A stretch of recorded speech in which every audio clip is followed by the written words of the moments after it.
तो next concept जो हमारा है वो लीव इनकैशमेंट है, लीव सैलरी इनकैशमेंट। उसको पढ़ लेते हैं। पहले आपको कॉन्सेप्ट पढ़ा देता हूं, फिर हम लोग टैक्सेशन की बात करेंगे। You cannot expect employee to work all 365 days in a year. ये हो ही नहीं सकता, पॉसिबल ही नहीं है। ह्यूमन बीइंग है, ब्रेक लेना बहुत इंपॉर्टेंट होता है लाइफ में। मैं आप लोगों को भी बता देता हूँ, स्टडी करने के टाइम पे भी आप लोगों को ब्रेक लेना बहुत जरूरी है। अगर आप बहुत कंटिन्यूअसली स्टडी करते हो तो 10 hours 12 hours every day if you are studying, तो एक ऐसा सैचुरेशन पॉइंट आ जाता है कि नहीं अभी इससे ज्यादा नहीं होने वाला। तो you have to take a day's gap, एक दिन का तो आपको आराम करना पड़ता है, और उस एक दिन में आपको वो करना है जो आपको बहुत अच्छा लगता है, जिसमें से आपको सच में खुशी मिलती है। That can be play, football खेलो, क्रिकेट खेलो, आउटिंग पे चले जाओ, meet some close people that you are having near dear, आपके जो लोग होंगे, spend time with your friends. तो ये करना पड़ता है, थोड़ा एक ब्रेक लेना पड़ता है, जिसमें से आपका हार्ट बॉडी माइंड रेडी हो जाता है नेक्स्ट राउंड के लिए। जॉब का भी वैसे ही है, ठीक है ना। तो हमें वीकली हॉलीडे तो होते ही है, वो तो होता ही है, संडे वगैरह होता ही है। उसके अलावा हमें फेस्टिवल हॉलीडेज भी होते हैं, वो तो हमारे हक के होते हैं। इसके अलावा हर ऑर्गेनाइजेशन पेड हॉलीडे देता है। पेड हॉलीडे इसलिए देता है क्योंकि लाइफ में कुछ ना कुछ रिक्वायरमेंट आती जाती है। Life can not be very stream line ना, सब ऐसा कांस्टेंट नहीं होता। कभी लाइफ में अच्छी चीजें होती है तो छुट्टी लेनी पड़ती है, कभी लाइफ में बुरी चीजें होती है तो छुट्टी लेनी पड़ती है। और हर छुट्टी का सैलरी डिडक्ट ना हो करके कुछ पेड लीव्स होती है। जिस ऑर्गेनाइजेशन में मैं काम करता था वहां पे मुझे 42 पेड लीव्स मिलता था, ठीक है ना। जहां पे मैंने अपना आर्टिकलशिप किया है, मैं सीए बना हूं नंबर ट्री में, वहां पे मुझे 42 डेज का पेड लीव्स मिलता था। तो पेड लीव्स अगर आप लेते हो तो अच्छी बात है, नहीं लेते हो तो एट ईयर एंड हमारी एचआर हमको आके पूछती थी ये जो लीव्स पेंडिंग है आपका। तो कभी कभी तो मेरा पेड लीव 42 रहता था ना, मेरा कभी कभी 60 वगैरह हो जाता था। कैसे सर? क्योंकि कभी कभी मैं फेस्टिवल हॉलीडे और संडे पे भी काम करता था, तो मेरे पास ना कैरी फॉरवर्ड बच जाता था। तो जहां पे 42 वहां पे मैं 60 तक लेके जाता था। तो एचआर आके मार्च एंड में मुझे पूछती थी हमेशा कि आपको बताओ छुट्टी चाहिए, छुट्टी का क्या चाहिए, पैसा चाहिए, तो आपको मार्च महीने में 3 सैलरी मिलेगी। सर 3 सैलरी कैसे मिलेगी? मार्च मंथ का काम किया उस मार्च मंथ का पगार, और क्योंकि मैंने ऑलमोस्ट 60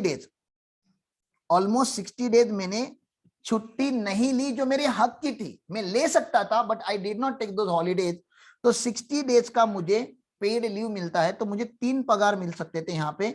लेकिन मैं आपको बता दूं, मैंने कभी भी, प्रैक्टिकली बता रहा हूं, मैंने कभी भी मेरे सैलरीज को इनकैश नहीं किया। मैं क्या करता था, मैं अप्रैल और मई में छुट्टी ले लेता था उसके बदले में। ये जो मेरी पेड लीव्स होती थी ना, उसकी जगह पे अप्रैल और मई में छुट्टी क्यों लेता था? क्योंकि अप्रैल में बीकॉम्स की एग्जाम होती थी हमारी, बीकॉम एमकॉम जो भी था उसकी एग्जाम्स आती है, हमारी यूनिवर्सिटी की एग्जाम अप्रैल महीने में आती है। तो अप्रैल महीने में छुट्टी लगती थी, और मई मंथ में अपना अटेम्प्ट आता था, ठीक है ना। तो सीए का अटेम्प्ट आता था, फिर इंटर का अटेम्प्ट, इंटर के मुझको इंटर क्लियर करते करते 2 अटेम्प्ट लग गए थे, फाइनल क्लियर करते करते 3 अटेम्प्ट लग गए थे। तो जिंदगी में अटेम्प्ट आते थे, तो एग्जाम आते रहता था मई में। तो मई में मुझे छुट्टी की जरूरत पड़ती थी, तो मैं अप्रैल और मई का ऑलमोस्ट 20 अप्रैल तक का पीरियड जो रहता था उसका मुझे छुट्टी मिलता था। खुशी किस बात की होती थी पता है? अप्रैल का भी सैलरी मिलता था, मई का भी सैलरी मिलता था, क्योंकि सैलरी कट नहीं होगा ना मेरा। ये तुमको पेड लीव समझता है ना क्या होता है? मैं यहाँ पे छुट्टी पे हूं समझो, फिर भी मेरा सैलरी कट नहीं होगा ना, मेरे पास लीव पड़ी हुई है, राइट? Yes yes. तो इस तरीके से मैंने अपनी स्टडीज को मैनेज किया हुआ है। Work and study, work and study, work was always a priority, क्योंकि अपनी फैमिली बैकग्राउंड ही ऐसा था कि काम करके ही हमें जॉब करके ही हमें पढ़ना था। अगर आप ये बोलते हो कि नहीं नहीं मैं जॉब छोड़ के पढ़ लेता हूं, तो आपको पैसे देने के लिए घर में इतने पैसे नहीं रहते थे कि आपका प्रोफेशनल क्वालिफिकेशन का कोई कोर्स का आपका फी भर पाए। तो मेरे बॉस थे हमेशा, who the God father for us, कि बाबा चलो उन्होंने हमको बनाया है, क्योंकि हम उनको ही बोलते। तो हम हमेशा बोलते हैं 2 टाइप के बाप होते हैं अपने लाइफ में, एक पैदा करने वाला बाप और एक बड़ा करने वाला बाप। पैदा करने वाले बाप ने मेरे लाइफ में तो मेरे लिए कुछ खास किया नहीं है, लेकिन जिसने बड़ा किया ना उसने सब कुछ किया है। तो he pick up me as a office boy in the office, मतलब मैं उनके ऑफिस में एज अ क्लर्क या ऑफिस बॉय जो चाय लाता है, पेपर जेरोक्स करता है। This this was my position. उस पोजीशन के लिए मैंने वहां पे ज्वाइन किया था, and then he made me a chartered accountant. तो वो जो जर्नी था ना, वो बहुत बड़ा जर्नी है। कभी ना कभी अपनी लाइफ में टाइम मिलेगा तो कुछ ना कुछ इंसिडेंट्स मैं आपके साथ शेयर करते जाऊंगा, टू मोटिवेट यू कि अगर मैं बन सकता हूं ना तो आप लोग डेफिनेटली बन सकते हो। तो नेवर लूज योर हार्ट, ठीक है ना। कि लाइफ में कभी स्ट्रगल आ जाता है, फ्लड आ गया, कोरोना आ गया, यू फेल्ट इल, होता है ये सब, that was part and parcel of life, ठीक है ना। इससे भी बड़े बड़े डिजास्टर्स होते हैं लाइफ में, और फिर भी लाइफ को कंटिन्यू रखना पड़ता है, because we don't have a choice. As a human being we have to struggle and we have to survive, और एक बार स्ट्रगल और सर्वाइव हो गया then we have to prosper. हमें हमेशा ग्रोथ करते रहना चाहिए, कहीं स्टॉप नहीं होता। जब आंखें परमानेंटली बंद हो जाएगी तो वो फुल स्टॉप है, जब तक आंखें खुली है, हाथ पांव काम कर पा रहे, तब तक आपको स्ट्रगल करते रहना। स्ट्रगल मतलब ऐसे नहीं कि पत्थर तोड़ने, स्ट्रगल मतलब अपनी करियर को कैसे आप अपलिफ्ट कर सकते हो वो देखो, अपने आप को कैसे इंप्रोवाइज कर सकते हो वो देखो। तो मैं हमेशा क्या बोलता हूं, एडवाइस देता हूं कि ना, do not encash, do not encash your salary. Salary मतलब salary of paid unavailed leaves, वो लीव जो सैलरी होता है ना, लीव सैलरी को आप इन कैश मत करो। क्यों मत करो, उसके बहुत सारे रीजन है। तो दो हम कंपेयर करते हैं कि अगर मैंने ड्यूरिंग एम्प्लॉयमेंट में इन कैश किया तो क्या होगा, और एट रिटायरमेंट इन कैश किया तो क्या होगा। मुझे बताओ, जब आप जॉब चालू करते हो तो आपका पगार बहुत ज्यादा होता है कि बहुत कम होता है स्टार्टिंग पीरियड में? कम होता है। कम होता है। तो अगर आप यहाँ पे इन कैश करोगे अपनी पेड लीव, तो आपको कम इनकैशमेंट मिलेगा रुपी टर्म में, समझ रहे आपको? हाँ पैसे कम समझ मिलेंगे। रहा है। लेकिन रिटायरमेंट के टाइम पे इन कैश करोगे तो रिटायरमेंट के टाइम का पगार ज्यादा होता है ना,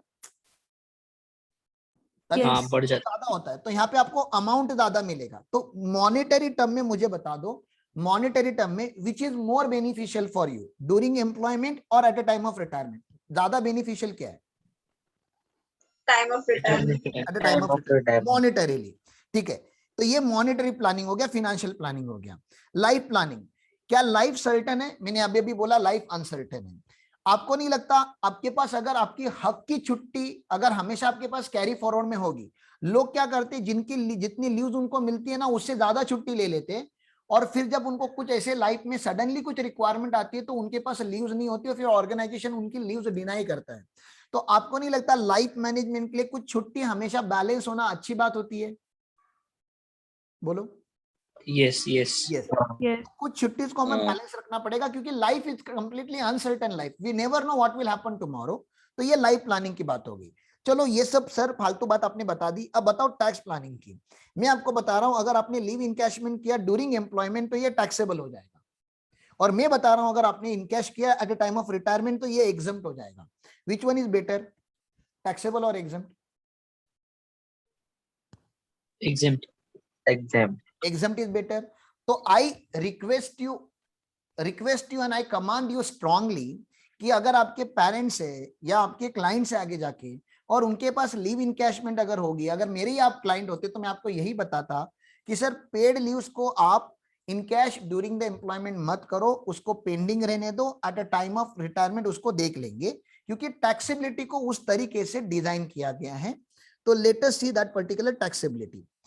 लिव इनकैशमेंट जो कॉन्सेप्ट है, अगर आपने ड्यूरिंग एम्प्लॉयमेंट किया तो ये फुल्ली टैक्सेबल है, ठीक है ना, ये फुल्ली टैक्सेबल है to all employees. All employ मतलब गवर्नमेंट हो या नॉन गवर्नमेंट हो, ये फुल्ली टैक्सेबल हो जाएगा। लेकिन अगर आपने eight a time of retirement किया तो गवर्नमेंट अप्रिशिएट करता है आपके पेशेंस को, आपकी प्लानिंग को, और क्योंकि आप अभी रिटायर होने वाले हो तो गवर्नमेंट आपको कुछ छूट देना चाहता है टैक्स में से। गवर्नमेंट एम्प्लॉय हो गए तो मुझे बोलने की जरूरत ही नहीं है, ये फुल्ली एग्जम्प्ट होता है। लेकिन अदर एम्प्लॉयज होंगे तो आपको मुझे कैलकुलेशन पढ़ाना पड़ेगा। Allow me to teach you that particular calculation. Sir government of India बोलता है या इनकम टैक्स बोलता है, राम पाटिल आपके एम्प्लॉयर बहुत अच्छे थे तो आपको ईयर में 42 डेज का लीव मिलता है। इनकम टैक्स बोलता है जब हम लीव इनकैशमेंट कैलकुलेट करेंगे हम 42 कंसिडर नहीं करेंगे, हम मैक्सिमम कंसिडर करेंगे 30 लीव्स पर ईयर, उससे ज्यादा हम कंसिडर नहीं करेंगे। तो सबसे पहले तो मुझे निकालना पड़ता है लीव अलाउड। अब मेरी कंपनी ने मुझे लीव अलाउ किया था 42, लेकिन इनकम टैक्स बोलता है नहीं नहीं, मैक्सिमम कितना लेना होता है, हमें 30 डेज लेना होता है in a year. Sir multiply by क्या करोगे? ऑब्वियसली मल्टीप्लाई बाय मुझे करना पड़ेगा completed years of service. Complete मतलब समझते हो ना, राउंडिंग ऑफ नहीं करना है, कंप्लीटेड लेना है। इमेजिन कर लेते कि मैंने एक कंपनी में 28 ईयर्स के लिए जॉब कर लिया, तो मेरे पास कितने लीव्स आ गए? 30 इंटू 28 में अगर करता हूं तो मेरे पास 840 लीव्स आ गए। ऐसा पॉसिबल है क्या कि 28 सालों में कभी छुट्टी लिया ही नहीं होगा? Is it possible? No, no, नहीं, ऐसा no. ऐसा तो पॉसिबल ही नहीं है। तो सर अभी हम क्या करते हैं, इसमें से माइनस कर देते हैं, लेस लीव अवेल्ड या लीव टेकन, जैसे भी आप लोगों को जो भी लैंग्वेज आपको समझता है, लीव अवेल्ड, लीव टेकन। तो जो भी वो एक्चुअल फैक्चुअल डेटा होगा जो क्वेश्चन में दिया जाएगा, मैं मान लेता हूं कि आपने पूरे साल भर में 400 लीव्स आपने ले लिए थे, 400 लीव्स आपने ले लिए थे। तो सर ये 400 लीव्स अगर मैं माइनस करता हूं यहां से, तो ये जो बच जाता है ना, इसको हम बोलते हैं leave credit. Leave credit days में आपको मिल गया कितना? 440। अब 440 लीव क्रेडिट डेज में मिला, लेकिन मुझे डेटा जो चाहिए ना एग्जाम्पशन कंप्यूट करने के लिए, वो मंथ में चाहिए। तो मैं डिवाइड बाय कितना करूं कि मुझे मंथ्स मिल जाएंगे? बता दो ना प्लीज। 30 डिवाइड बाय 30 करेंगे तो 440 डिवाइड बाय 30 करूंगा तो फ्रैक्शन में नंबर आता है, बरोबर ना? 14.666 ऐसा नंबर आता है। तो एग्जाम में क्या करने का याद रखो, एग्जाम में जब भी ऐसा नंबर आता है ना, राउंडिंग ऑफ एरर ना आए करके आंसर ऐसे ही लिखने का, यही तुम्हारा आंसर है। हाँ, अगर 300 वगैरह आता तो 300 डिवाइड बाय 30 करता हो तो 10 आ जाता है। जहां पे कंप्लीट नंबर आता है आप कंप्लीट नंबर लिख सकते हो, लेकिन जहां पे कंप्लीट नंबर नहीं आता वहां पे आपका मॉड्यूल यही फॉलो करता है, 440 डिवाइड बाय 30 लिख के आंसर सॉल्व करता है, to avoid rounding off error. चलो ये एक मैंने बात बता दी, ये प्रैक्टिकल कैलकुलेशन की बात हो गई। इसको हम बोलते हैं leave credit in months.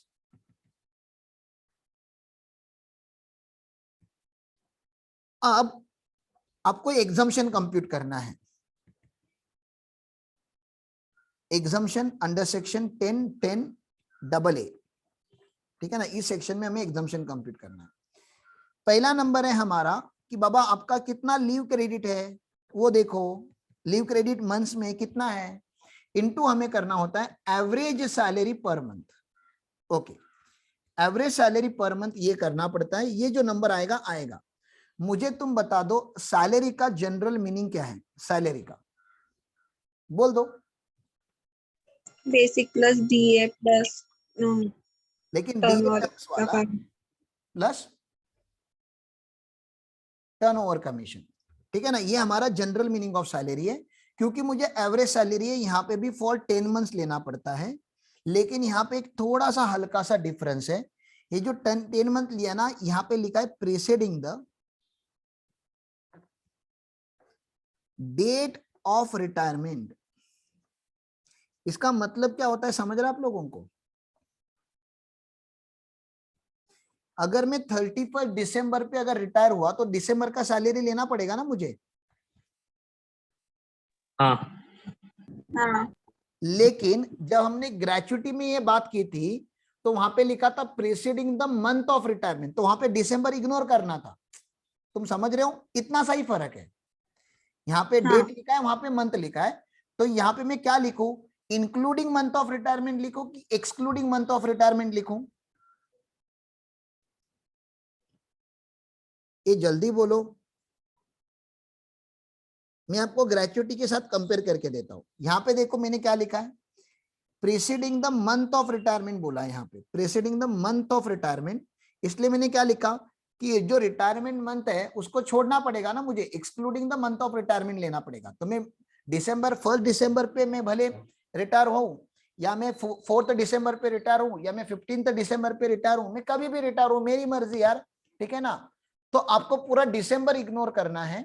December ignore करके आपको नवंबर से लेके पीछे के 10 महीने लेने होते हैं, ठीक है? लेकिन यहाँ पे आपको preceding the date of retirement बोला है, तो आपको दिसंबर इंक्लूड करना पड़ेगा। तो यहाँ पे लिखना पड़ता है हमें including the month of retirement. Am I right? yes sir.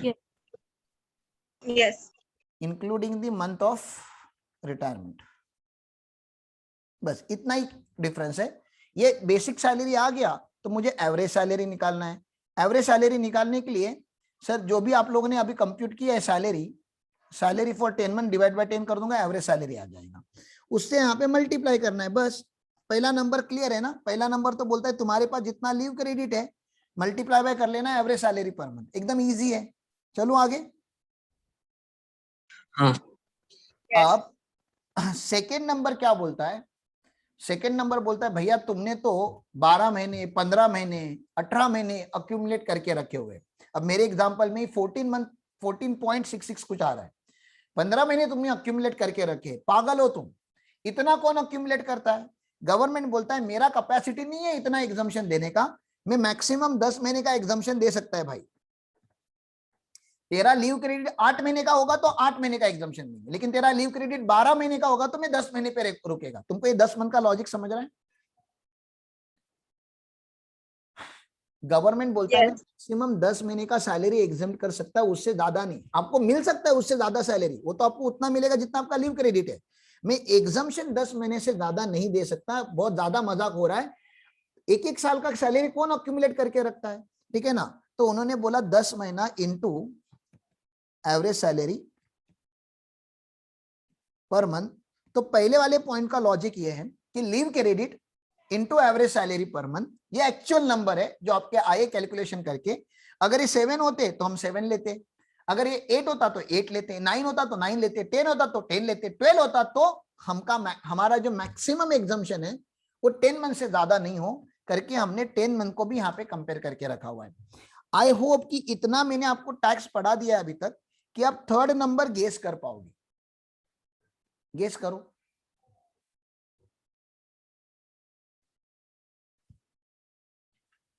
Third और फोर्थ दो नंबर निकालने, ये आप नंबर गेस कर सकते हो। थर्ड नंबर पे क्या लिखा होगा इमेजिन करो ना, क्या अभी क्या कंपेयर करना रहेगा हमारा? सम। सॉरी,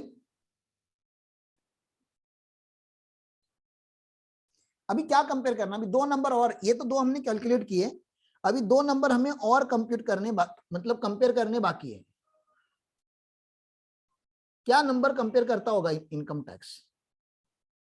सोचो, सोचोगे तो ज्यादा एक्चुअल समझोगे। अमाउंट, हाँ, एक तो होता है अमाउंट एक्चुअल रिसीव। अमाउंट ना, एक्चुअल लीव इनकैशमेंट रिसीव्ड, ये नंबर तो आपको क्वेश्चन में दिया जाएगा। और उसके बाद एक्सेलेंट, आप लोगों ने जैसे बोला सर स्टैट्यूटरी लिमिट तो हर जगह पे होता है, तो यहाँ पे भी स्टैट्यूटरी लिमिट होगा। तो यहाँ क्योंकि बहुत बड़ा मैटर हम बात नहीं करें, हम लीव इनकैशमेंट की बात करें, तो सबसे कम स्टैट्यूटरी एग्जाम्पशन यहीं पे है, 3 लाख रुपीज का है।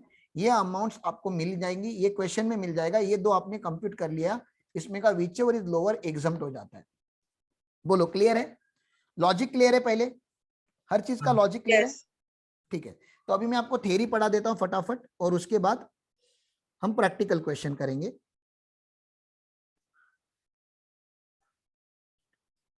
गवर्नमेंट एम्प्लॉय तो फुल्ली एग्जम्प्ट, और अदर एम्प्लॉय होगा तो which ever is lower exempt हो जाएगा। बाप रे, रेड से तो कुछ दिख ही नहीं रहा है।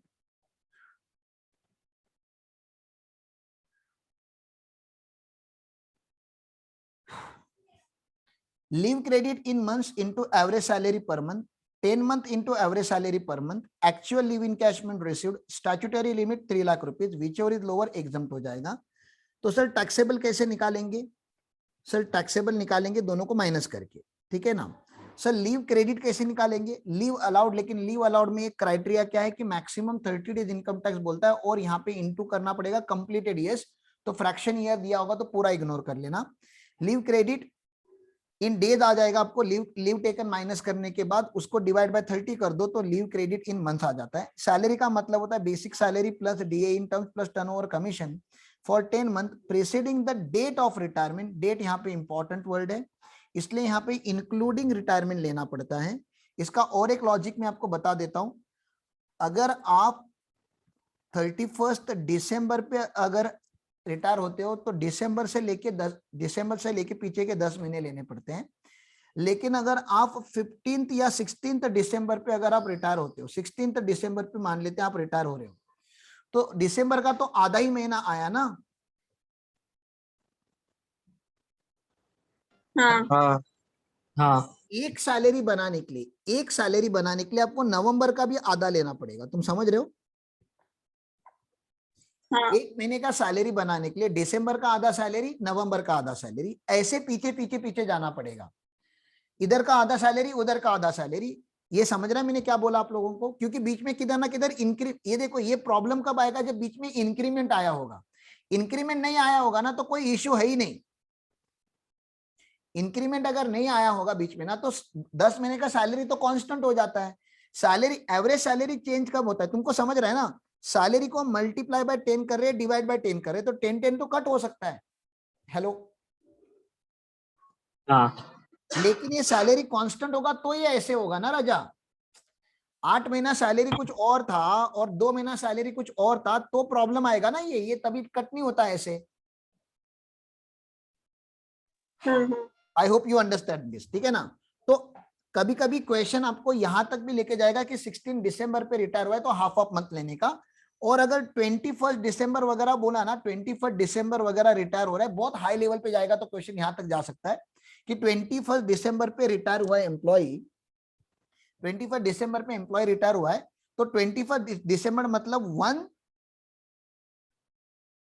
1/3 आपको नवंबर से लेना पड़ेगा, प्लस 2/3 आपको दिसंबर से लेना पड़ेगा, क्योंकि दिसंबर के 20 दिन है ना, तो दिसंबर के 20 दिन का सैलरी मतलब 2/3, ऑलमोस्ट 2/3, और 1/3 आपको नवंबर का लेना पड़ेगा। वो आपको प्रैक्टिकल इलस्ट्रेशन जब मिलेंगे तो शायद आपको समझ में आएगा जो मैं बता रहा हूं। हमें चाहिए क्या, हमें 10 महीने का सैलरी चाहिए, क्योंकि आपने दिसंबर में रिटायरमेंट लिया 21 तारीख को, तो यहाँ पे तो खाली 20 दिन का ही सैलरी हमें मिल रहा है, तो 10 दिन का सैलरी हम बोरो करते हैं नवंबर से, तो वो 1 महीने का सैलरी होता है। वैसे नवंबर के 20 दिन और अक्टूबर का 10 दिन, ऐसा और 1 महीने का सैलरी, ऐसे 10 महीने का सैलरी का चार्ट बनता है, टेबल बनता है, बड़ा वाला टेबल, और उसके हिसाब से आता है, इससे ज्यादा कॉम्प्लिकेटेड नहीं हो सकता ये, ठीक है। तो एक फिर से एक 5 मिनट का ब्रेक ले लो आप, 5-6 मिनट का। वी विल स्टार्ट एट 10:15, और 10:15 पे हम प्रैक्टिकल क्वेश्चन करके इस पार्ट को कंक्लूड कर देंगे। ओके, कुछ डाउट है तो, उसमें भी कुछ डाउट है तो पूछो, अभी 2 मिनट और है हमारे पास।